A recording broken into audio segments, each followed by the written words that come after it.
有大圈圈，那是什么圈圈？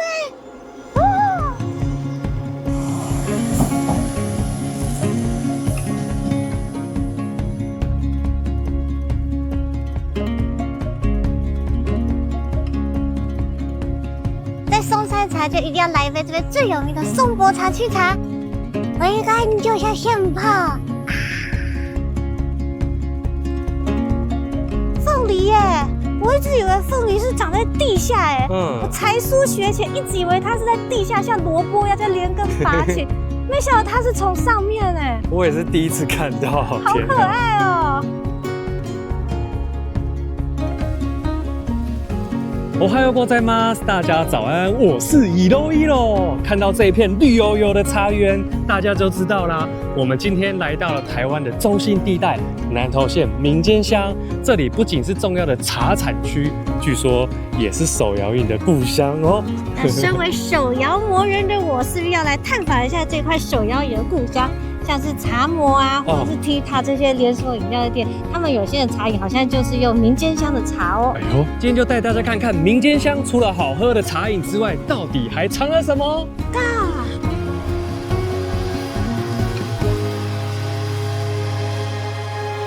位于南投县西部浊水溪北岸的民间乡，与竹山镇隔溪相望，东临集集镇与中寮乡，北以新界汉溪与南投市为界，西侧则以八卦山断崖俯瞰彰化平原。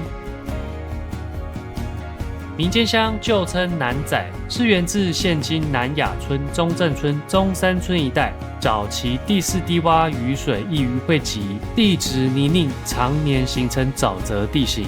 地方俗称南骂，因其闽南语发音与日语南骂相近。日治时期于1920年地方制度改正时，正式将地名改为民间，沿用至今。不过也常常被误写为民间乡。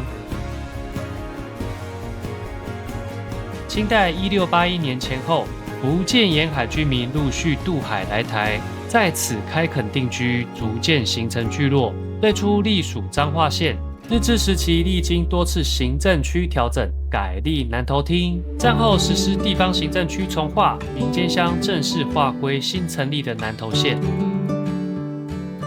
民间乡位于八卦山尾端，地形多变，涵盖丘陵、台地与盆地，土壤肥沃，气候温暖，长期以农业为发展核心。水田主要种植稻米与蔬菜，旱作区则以茶叶为大宗，因此有茶乡之美称。尤以松柏岭一带茶园与茶厂最为集中。除此之外，民间亦盛产凤梨、生姜，以及近年逐渐受到关注的山药等农特产品，吸引不少手摇饮品牌与凤梨酥业者在此设立原料或生产据点，并逐步转型为结合农业与观光的农场与观光工厂。いらっしゃいませ，今天想喝哪一种茶？烟脆男的味道。此外，民间乡地处南投交通要道，台3线贯穿南北，串联台中、南投与嘉义3线方向。台16线则从民间乡出发，沿着浊水溪往集集水里方向延伸，也可衔接前往日月潭、车城等周边景点。再加上台铁集集线从彰化二水进入南投后，第一站便是浊水车站，让民间乡不只是交通便利的乡镇，也成为相当适合旅游南投山城与铁道风景的起点。而我们也算是沿着集集线慢慢收集地方故事，前面已经走过二水，这次来到民间，之后也会继续把集集水里一并收集起来，慢慢拼出这条铁道沿线的风景与生活记忆。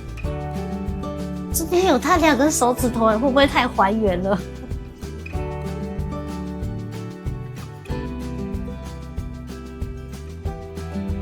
位于民间乡松柏岭139县道这边的茶二子故事馆，它可是源自于这边的100年制茶世家长顺茶行，至今已传承至第4代咯。而且它是以严选高山青茶发展出我们熟知的连锁茶饮品牌 Tita， 然后也在2013年把自家茶厂转型为这种茶观光工厂茶二子故事馆。它是希望以把台湾茶带向全世界为理念。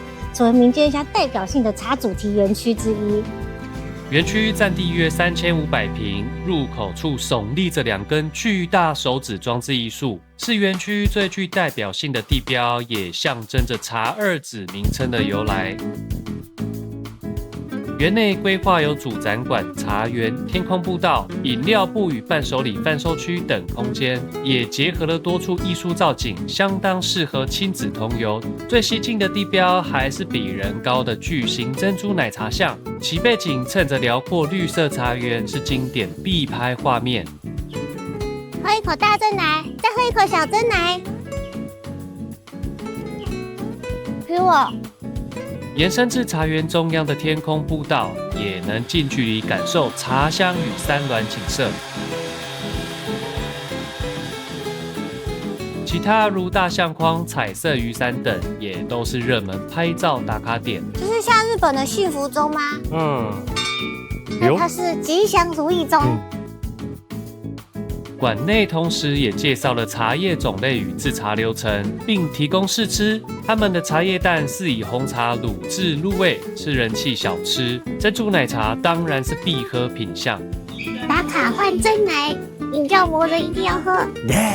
茶二子之名呢，是源自于这边的创办人杨国珍小时候的一段儿时意外。他在8岁的时候呢，为了研究焙茶，不慎操作机器失误，因而失去了左手的中指以及无名指。茶二子也是台语地理记的谐音，因此他除了茶二子之外，还有了杨八子的称号。红茶、乌龙茶，你是怎么哈的味道的啊？你怎么知道？厉害吧？因为这边有写啊。这个茶二子在这边花3秒钟带大家体验完品茶的一生。采茶、室外、室内、炒青、揉茶、分级、备茶、品茶，完毕。来到了茶二子故事馆，别忘了它的门票可以折抵室内的消费哦。对，它是10块钱折抵饮料，然后40块钱可以折抵卖场跟餐厅的消费。既然来到了茶园，我们选择就是换茶的冰淇淋啊。有茶香。整体而言，茶二子故事馆不仅是一座观光工厂，更是一处结合了茶文化、传达对制茶精神的传承与敬意。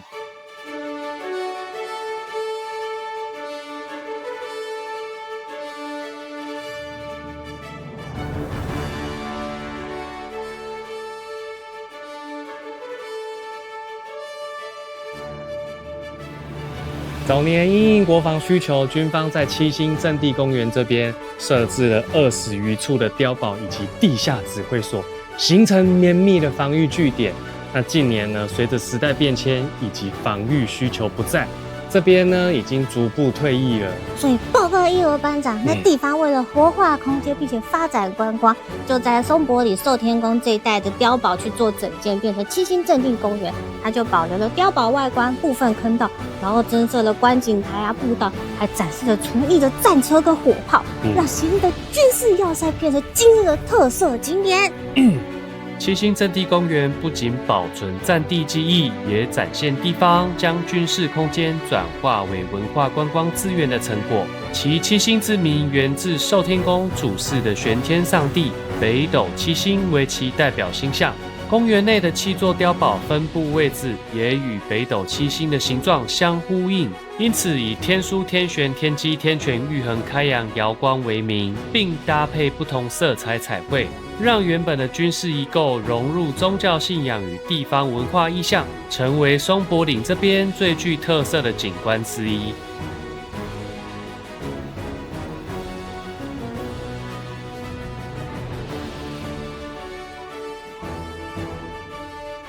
还是不争气的买了，而且这边还有一个小珍珠奶茶拍照哎，而且杯子上面的雷西斗这边还有一个小茶壶，超可爱的啦。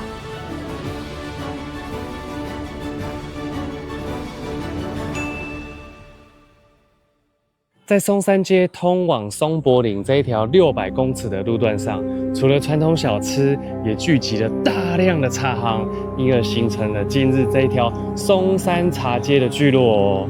那民间乡就像我们前面提到的，气候温暖，日照真的很足，再加上土壤排水条件良好，就形成了极佳的种茶的环境，所以也是常年台湾重要的制茶产区之一。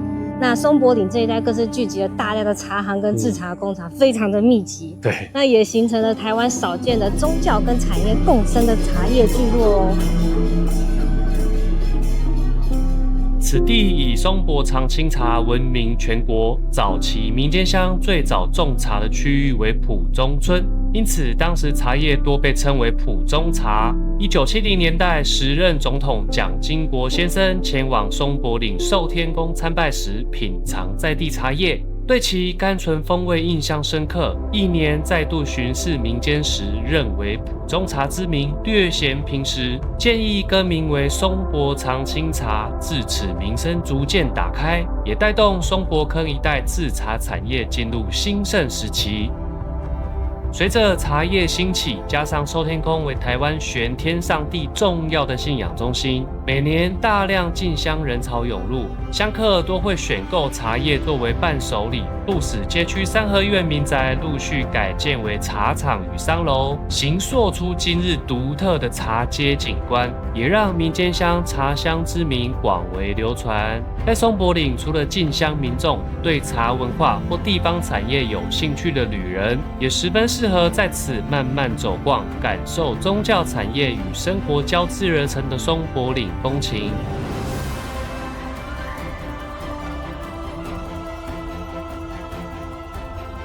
在松山茶街上面，大家可以看到很多店家门口都有这种蓝色复古又可爱的桶子，里面可是装满的茶叶哦。这是由于早期寿天宫香客络绎不绝，店家将茶叶放在蓝色桶子里面，方便快速的称重以及贩售。至今仍有蛮多店家将这种传统保存下来的哦，相当的复古。除了有可爱复古的蓝色桶桶，也有可爱复古的红色灯灯。在松山街旁的松柏路一带，也有增设参道牌楼。在日治时期整建的时候，也有增设线灯。那后来因为松山街拓宽而被拆除，所以现今仅存这一座，在松柏路67号一带，成为过去的遗址啊。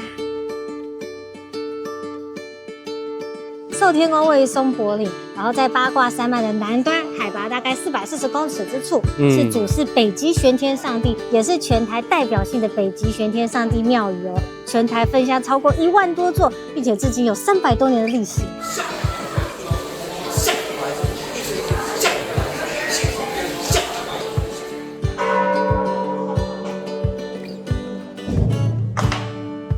寿天宫起源可追溯至1657年，福建先民渡海来台，在旧称松柏坑的山谷开垦，并侍奉原乡西来的玄天上帝香火。1681年，地方居民集资建小祠。1737年，北极玄天上帝万寿日，香火发出神光，并透过祭祀指出现址为龟蛇穴极地，因而奠基建庙。据说1745年，北极玄天上帝化身为白须老翁，前往彰化下丹3尊玄天上帝神像，并通知松柏坑人士迎回。随后正式扩建并命名为寿天宫。这则白须老翁前往定制神像的故事，则为地方流传的神奇传说。那怎么跟台西那个旗杆下单有点像哦？啊，蛮像的哦，台西的5条港嘛。不过一个是跨海下单，一个是国内下单。寿天宫的中门九龙宫匾额上，寿天宫3字金光醒目，两侧五爪龙柱以山西乌石精雕而成，并大量采用埔里黑胆石与西螺石作为建材，整体建筑呈现少见的黑色外观，气势庄严宏伟，也是寿天宫最具辨识度的特色之一。那个跑马灯速度会不会太快了？对啊。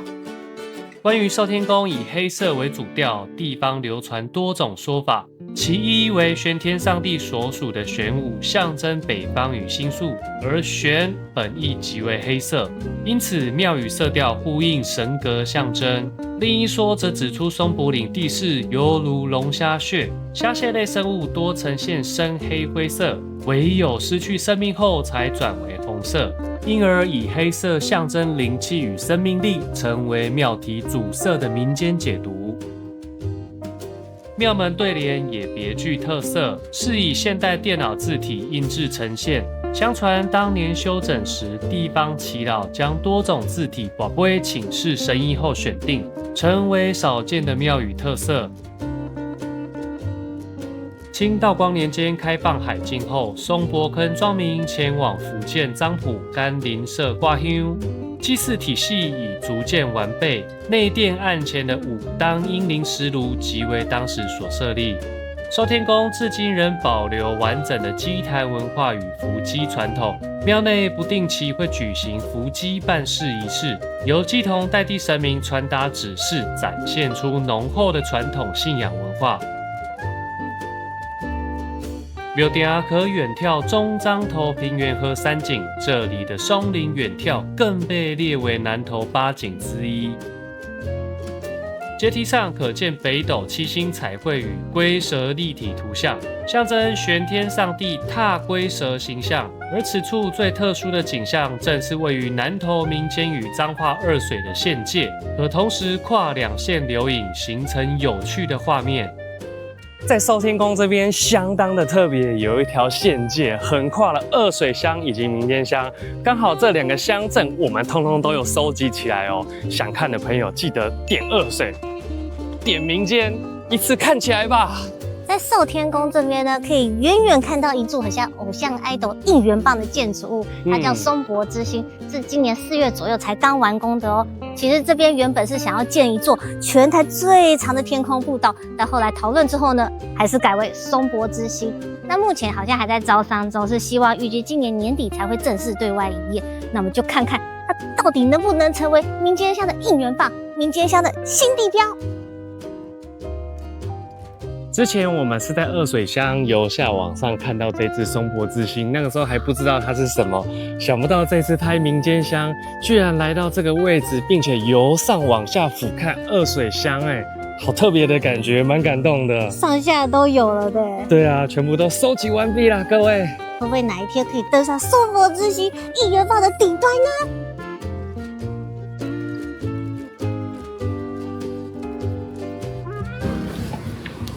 来放在家里。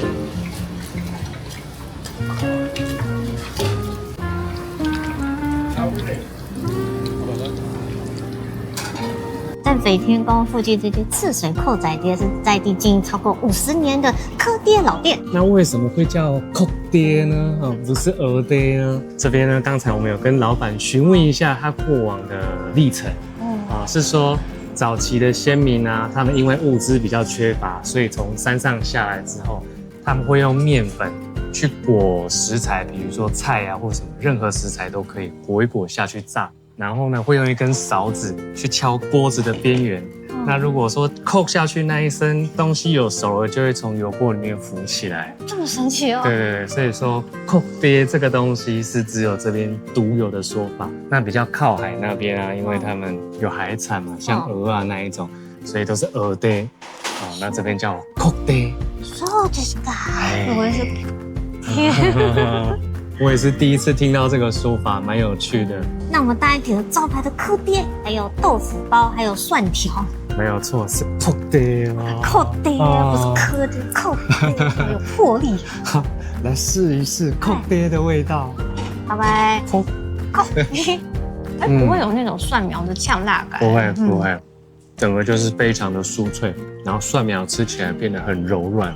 就外酥内嫩。然后反而有那个蔬菜的汁水，怎么有这么清爽的炸物？不错啊，这个就是在山上农活忙了一整天，回到家就是要来扣一下。哎，来第2扣呢，来吃蚵爹本人。哇，满满的韭菜，搭配蚵的鲜味。老板都是一个一个现裹、现包、现炸、现扣。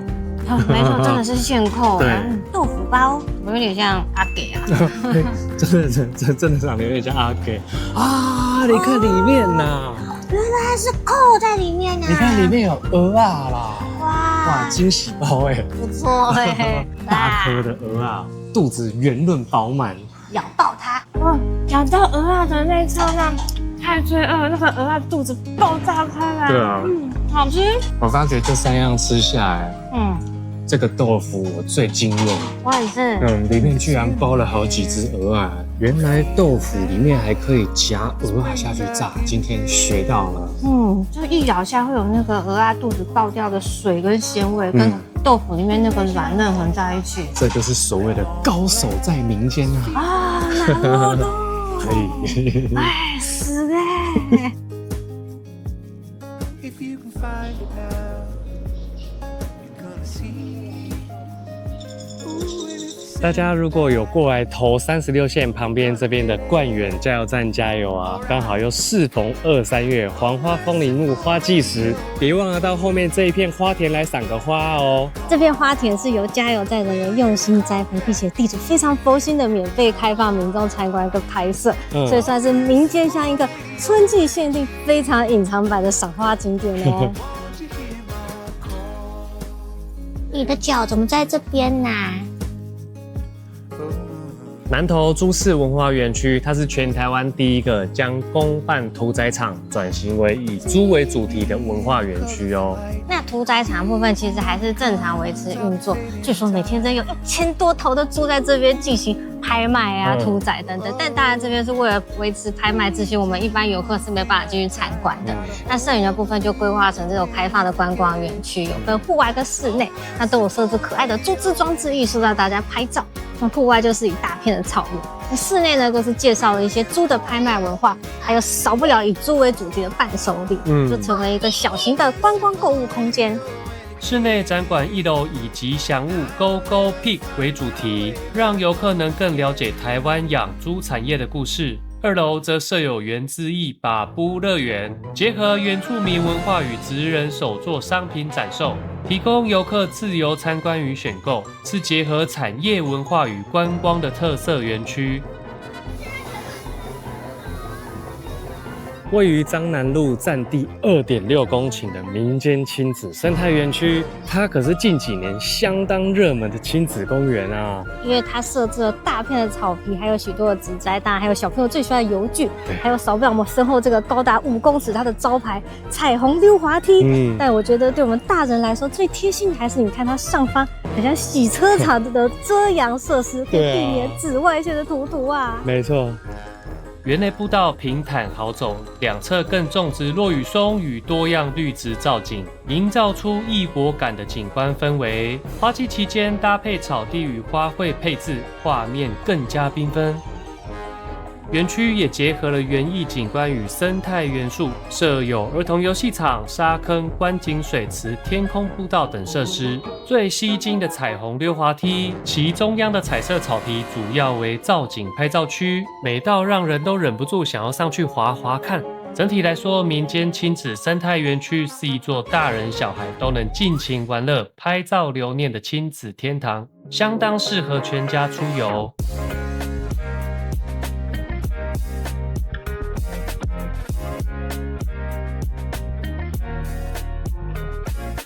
位于浊水车站附近的王家意面是一间相当在地的老字号，至今已传承至第3代。那它这边最招牌的当然就是意面啦。今天我们点了一个汤的跟一个干的，感受一下在地乡民们的美食究竟如何。它的面体还是很有嚼劲，搭配上它的汤头，整个咸香味吃起来就是一个爽快，怪不得可以传承至第3代，好吃的，我喜欢。My turn， 我是点干的。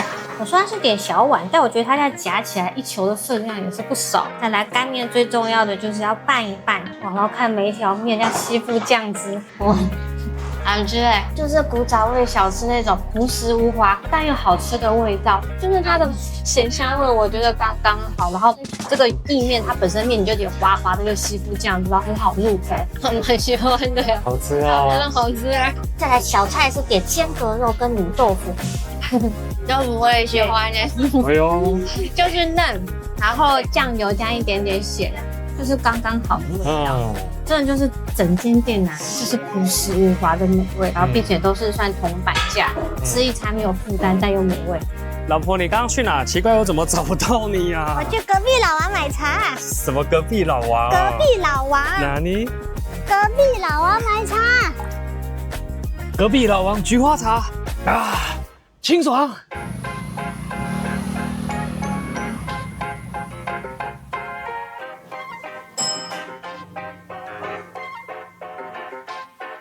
厉害啦，各位，在浊水车站旁边有一间甜点店，一亩田。它这间是那个旧仓库改建的，然后室内就是很简洁明亮，然后非常文青风，主打豆花跟仙草，什么2个都点了。没有错，全部通通都要吃起来。对，然后都可以各加3种配料。我这边有加了一个我这辈子配料都不会点的蜜凤梨，只因为这边产凤梨，所以要试试看。哎呦，既然是这边的名产，那就一定要试试看啦。没错，有点紧张又怕受到伤害。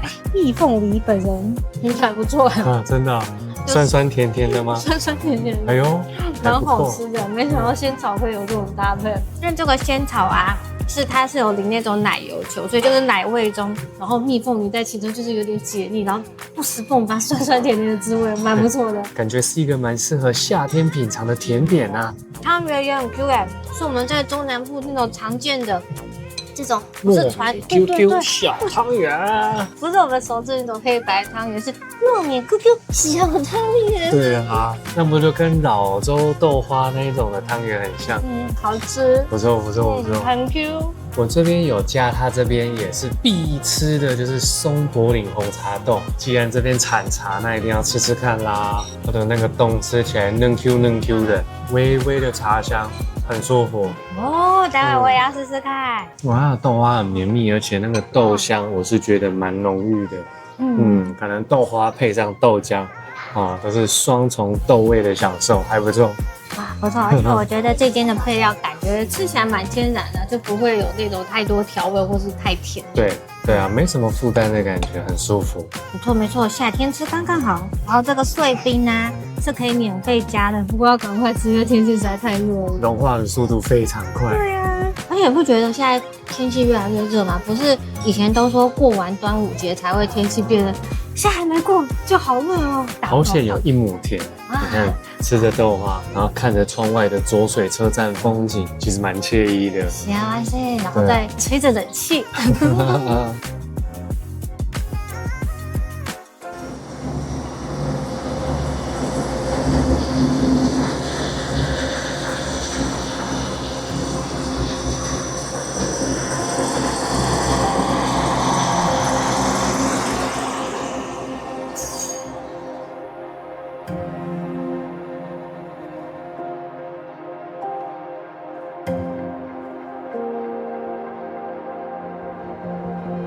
浊水车站它的原名叫民间，在1922年的时候更名为浊水。当时的站体比较可惜，因为在1999年921大地震中全毁。那现在大家看到的站体是在2003年重建启用的哦。浊水车站其实启用于日治时期，所以至今有100年的历史。浊水站也是我们在二水那集提到台铁集集沿线中的沿线车站其中之一哦。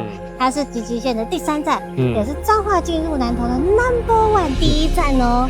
没想到我们集集沿线已经跑了3站呢。哎呦，那其他的是不是要好玩吗？浊水车站目前为集集线上的简易站之一，在台铁车站体系中属于少见的类型。另一例为平溪线的10分站，此地过去同时也是台糖铁道的重要节点。日治时期，台糖曾兴建明治制糖线，后称中浊线，其中民间至浊水段曾通车营运，只可惜于1959年因87水灾受创严重，最终于1961年正式废线并拆除。由于集集线为单线铁路，列车无法随处会车，因此东西向列车多需在浊水站进行会车待避。运气好的话，可以见到2列火车缓缓驶入月台交错而过的画面，甚至能看见司机员交接被昵称为大圈圈的电气路牌。这种象征单线铁路通行权的装置，被铁道迷称为老火车通行证，充满机械感与浓厚的复古氛围。有大圈圈，那是什么圈圈？目前行驶于集集线上的列车多为充满怀旧气息的 DR1000 型柴油客车，其柴油引擎特有的轰隆声响，让人仿佛回到过去的铁道时代，本身就是一种漫游集集线的独特体验。重建后的浊水车站采光明亮，站前广场也重新规划，周边设有绿化景观小型观景池、观景平台与停车空间。站前也立有一座浊水车头石碑，象征浊水车站是台铁集集线从彰化进入南投后的第一站，因此被称为车头。车站后方的公园也规划为铁道文化园区，除了绿化造景与石林意象，也保留了日治时期的仓库与部分老建筑，融合铁道历史与现代景观，成为亲子散步、旅客拍照打卡的小型景点。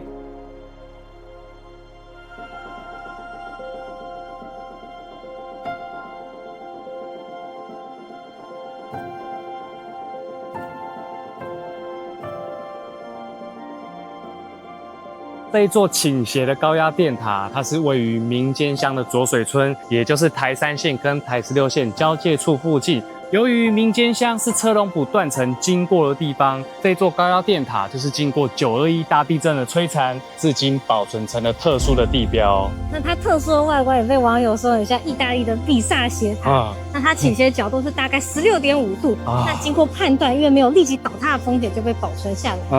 2001年呢，也被行政院列为全台13处地震纪念地之一哦。那话说921大地震的时候你在干嘛？我记得那一晚我在玩《仙剑奇侠传》，那是先停电，后面地震才来，很摇哦。你呢？很残念的是，我当下睡得跟死猪一样，是我妈把我叫醒去逃命，对，完全一点感觉都没有。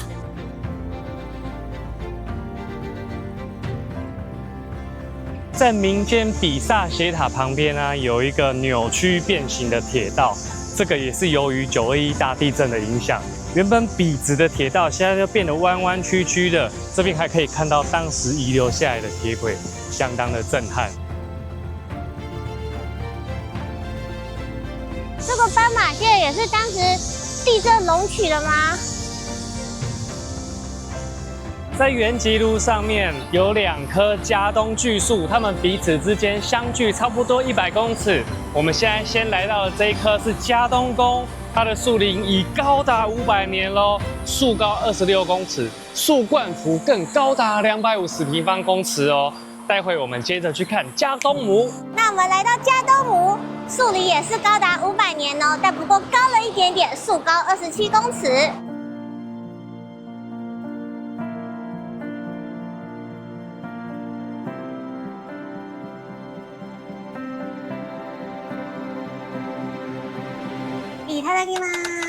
今天晚餐我们来民间乡这边吃一间很厉害的无菜单料理随意食堂。它是一间在地传承超过60年3代的老字号中式料理店。这间店最特别的就是它是无菜单料理哦，点餐要到柜台去点，很随意哦，就像去热炒店那样，然后老板问你要吃什么就点什么。所以我们现在也不知道最终的价格是多少啊，有点小害怕哦。完全就是看招牌是什么，我们就跟着招牌走，就不会错了。没错，招牌这道笋丝扣肉，这扣肉有够厚实，你不觉得很像那个故宫，很像故宫那个肉形石？哎呦，这跟肉形石长得很像，真的很大块，很巨大。那另外一道呢，就是这个号称猪母奶的野菜，大家有吃过吗？完全没有名字，我吓到，想说哈，什么东西？对啊，不要被它的名字吓到了。它会被称为猪母奶，是因为在早期这一道野菜会被拿来喂养小猪，就有点像猪母奶的概念，因而得名啊。其实它是一道野菜。野菜ですね。没有错，那我们就来试试看肉形石以及猪母奶如何啦。哇，人生能有几次机会吃到故宫的肉形石呢？你这个会不会算是破坏古迹啊？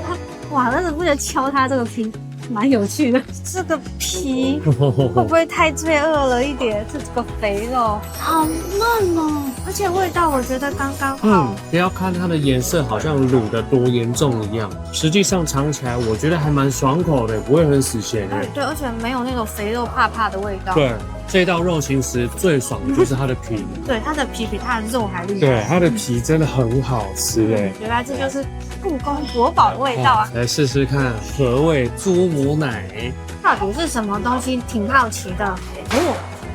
有点像川七，对，滑滑的。而且滑滑脆脆的，怎么会是脆脆的？对，又滑又脆，不然还不错。对，真的跟川七的味道有点像。来沾沾看，它这个是什么酱？哦，是辣豆瓣酱，哎呦，很搭哎。就是它川七本身炒的是比较清淡的味道，所以搭配这个辣豆瓣很重咸，我觉得刚刚好，一拍即合。哇，完美！要沾酱，对，就很像小猪仔找到妈妈一样。哦，没错。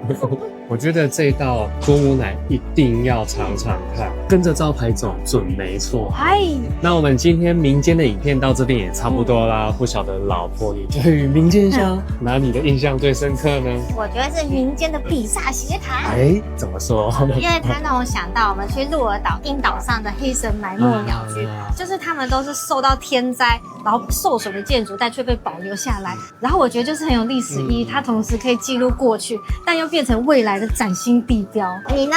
我呢是对于民间这整个地势最有印象，因为民间它是位于比较高海拔地区嘛，有一种居高临下俯视一切的感觉哦。再加上这边的特产就是茶叶跟凤梨嘛，那这样一层一层的茶园啊、凤梨园堆叠在一起，一层一层起来，其实很漂亮。而且呢，民间也是我这辈子看过最多茶厂聚集的地方哦，很壮观。真的，而且一间比一间还大。对啊，真的是一步一茶厂啊，太厉害了。希望大家也喜欢我们今天的影片，也请大家多多帮我们按赞、订阅、分享出去，谢谢大家，我们下期影片见，拜拜。我觉得我戴这副眼镜蛮好看的，应该是因为这副眼镜是拓哉代言的吧？我完全衬托出拓哉的气质啊！一罗拓哉。